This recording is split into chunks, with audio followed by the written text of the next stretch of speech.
Hey everyone, and welcome back for another ThingRex Audio Experience. This is number 6 for us? 6 already? Wow, time flies. Right. And as always, we're diving deep, but we'll make sure you come out the other side feeling ready to take action. Informed and confident. Yeah, that too.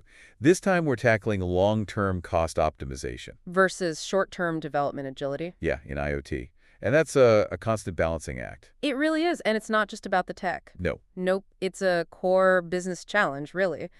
Figuring out how to get that product out there fast. Without sacrificing efficiency. Or profit down the line, exactly. It's tricky. It's like walking a tightrope. And that's exactly what we're unpacking today. We've got this fantastic article from ThingRex.com. This one's really relevant for, all you business folks out there. Even if you don't have like a super technical background. Yeah, even without all the deep technical stuff. Nice, I like that. So the author kicks off the article by admitting they started out obsessed with short-term development agility. Speed, speed, speed. All about speed. Gotta get it out there. Yeah, but as they learned, it comes at a cost. Yeah, sneaky hidden costs. That's where the concept of technical debt comes in. Technical debt. Mm-hmm. It's like you take a shortcut now. But you pay later. You pay interest later. Yeah. Exactly. Interesting. The authors uses this great analogy. They compare it to like borrowing money to speed up development. Okay, so let's break down this whole technical debt thing. Right.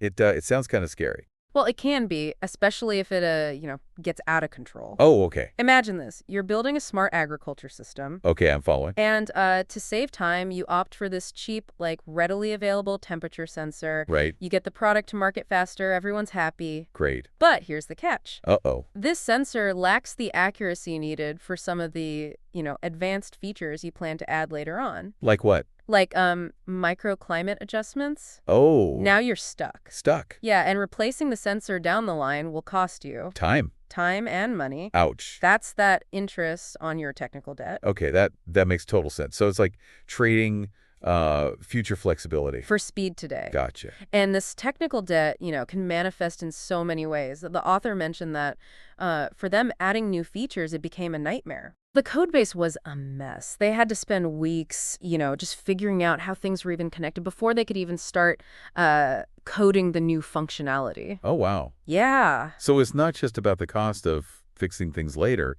It's also about the wasted time. And the potential delays. Right, right. And in IoT, time is everything. It's so fast-paced. Okay, so rushing into things can backfire big time. Totally.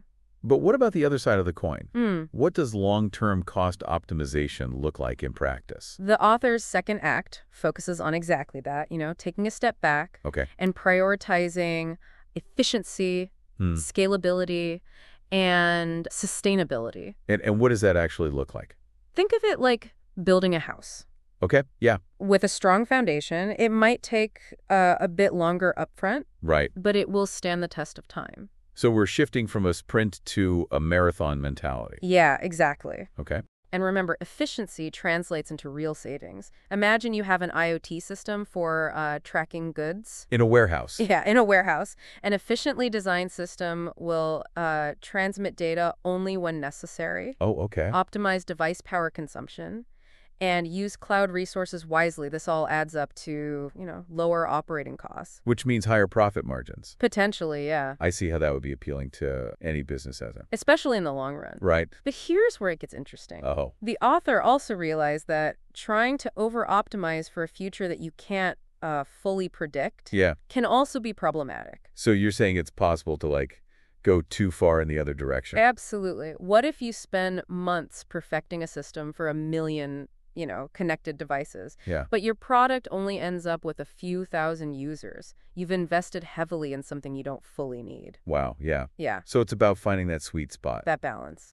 Being prepared for the future, but not, getting bogged down? In unnecessary complexity, exactly. Okay. Yeah. It's a delicate balancing act. Yeah, I can see that. They learned the hard way. There are no easy answers. It sounds like a constant, like a tug of war. Yeah, between speed and cost effectiveness. But I'm guessing the author came up with some strategies to help navigate this tricky terrain. They absolutely did. The author highlights 3 key strategies Okay, I'm all yours. that have been really helpful Lay it on me. in their own journey. The first one Yeah. is modular system design. Okay. Think of it like building with Legos. You create those individual modules Uh-huh. that can be easily assembled, rearranged, upgraded. Without having to tear down the whole structure. Exactly. That's a good analogy. So how does that translate to actual IoT projects? Yeah, so they give a great example. Imagine a smart home system. Okay. It could have separate modules for lighting, security, temperature control. Okay. If you later on decide to upgrade your security system, Yeah. you can simply swap out that module Without affecting the other. without affecting the others. Exactly. That's brilliant. It's like future-proofing your system Yeah, without having to like predict the future with 100% certainty. exactly. You're giving yourself options. Yeah, and it makes upgrades and maintenance so much easier. That's a good point. Now, the second strategy Okay. is all about communication. Communication. I have a feeling this one is crucial. You got it. The author calls it stakeholder communication. Okay. And it's about, making sure everyone's on the same page, Mm-hmm. from the business leaders who set the vision to the developers who make it all happen. This sounds especially important in IoT, where you have so many different moving parts. Absolutely. Imagine you're developing a smart factory system. Okay, yeah. If the business team isn't clear about the long-term goals, or if the developers aren't aware of budget constraints, you could end up with a system that doesn't meet anyone's needs. So it's about fostering that open dialogue. Yes. And making sure everyone understands the big picture, the limitations, the potential trade-offs. Precisely. And that brings us to the third strategy, Okay. continuous monitoring and improvement. Continuous monitoring and improvement. Yeah, this one's all about staying vigilant and being proactive. I feel like that's important for any project, not just IoT. You're absolutely right. But in the world of IoT, things change so rapidly. Oh, yeah. It's even more critical. Imagine you've launched a fleet of connected delivery vehicles. Okay. By continuously monitoring their performance, you can spot things like inefficient routes or unexpected maintenance issues before they become major problems. So it's like having a finger on the pulse of your system. Yeah. Allowing you to make adjustments and optimizations in real time. Exactly. That's really cool. And the data you gather can also help you make better decisions about future upgrades, expansions. Oh, like that temperature sensor we talked about earlier. Yeah, exactly. Yeah. Continuous monitoring could have alerted you to its limitations sooner. That's a really good point. It seems like these 3 strategies, they all kind of like work together They do. to create this more robust, adaptable approach to IoT development. And what's so refreshing about the author's perspective is they emphasize, this is an ongoing process. They're still learning Yeah. and refining their approach. That's encouraging. I like that. Yeah. It means we don't have to have all the answers right away. We can learn and adapt as we go. Exactly. And the author makes this crucial point. Okay. There's no magic formula. The ideal balance between long-term cost optimization and short-term development agility, it depends. On what?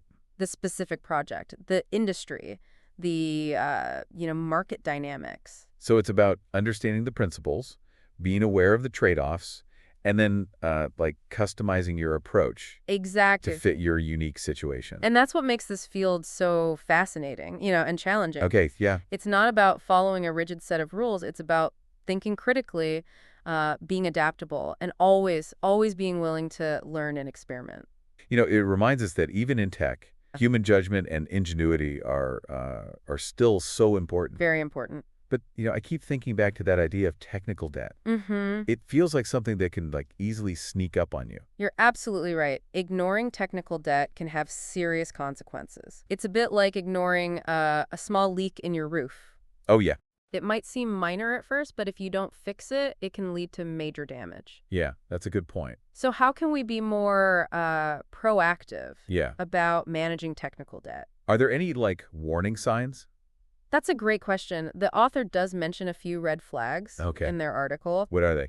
Things like constantly having to, work around limitations in the system, Yeah. struggling to add new features, Hmm. or seeing this steady increase in maintenance costs. Those are definitely signs that something might be amiss. Exactly. And don't be afraid to ask questions. Okay, yeah. If you're, a business leader working with a development team, don't hesitate to ask about the potential for technical debt. It's much better to to address it early on than to try to fix it later when it's become a major headache. Yeah, that's a really good point. It's about having those open and honest conversations. Absolutely. And remember, it's not just about the technology, it's about the people, the The processes, culture.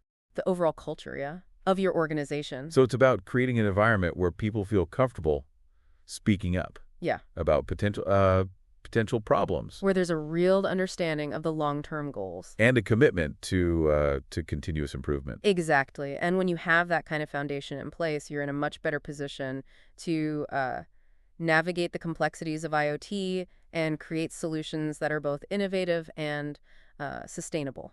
I love that idea of a strong foundation. I feel like that's really the key to uh, success in this field. I think you're right. Well, we've covered a lot of ground today. We have. We've explored the tension between long-term cost optimization and short-term development agility, Hmm. delved into the concept of technical debt, and uncovered practical strategies for finding the right balance. I think the key takeaway here is awareness, understanding the trade-offs, Yeah. embracing open communication, Mm-hmm. and committing to continuous improvement. We can navigate the complexities of IoT Yeah. with confidence and create solutions that are both innovative and sustainable. And as the author reminds us, ignoring technical debt, it won't make it disappear. Nope. Obsessing over future-proofing can paralyze progress. Today, Today, yeah. It's about finding that sweet spot, that delicate balance. between agility and optimization. Constantly learning, adapting, and striving to create a better future through the power of IoT. That's a perfect note to end on. So to our listeners, we encourage you to share your thoughts, your challenges, your triumphs. Let's keep this conversation going. And learn from each other. We're really eager to hear, your perspectives on how you've navigated this balancing act in your own work. Yeah, connect with us on social media or join the ThingRex community. It's a great place to connect. It is, yeah. We love hearing from you guys. And don't forget to check out other ThingRex audio experiences. We've got a ton of them covering all sorts of IoT topics. From the latest tech advancements to, practical strategies, real-world use cases, we've got you covered. We're here to help you navigate this exciting, ever-evolving world of IoT. Exactly. Thanks for joining us on this deep dive into long-term cost optimization versus short-term development agility. We hope you walk away with some new insights. And feel empowered to tackle this balancing act in your own work. Absolutely. Remember, it's a journey, not a destination. Keep learning, keep experimenting, and keep those conversations going.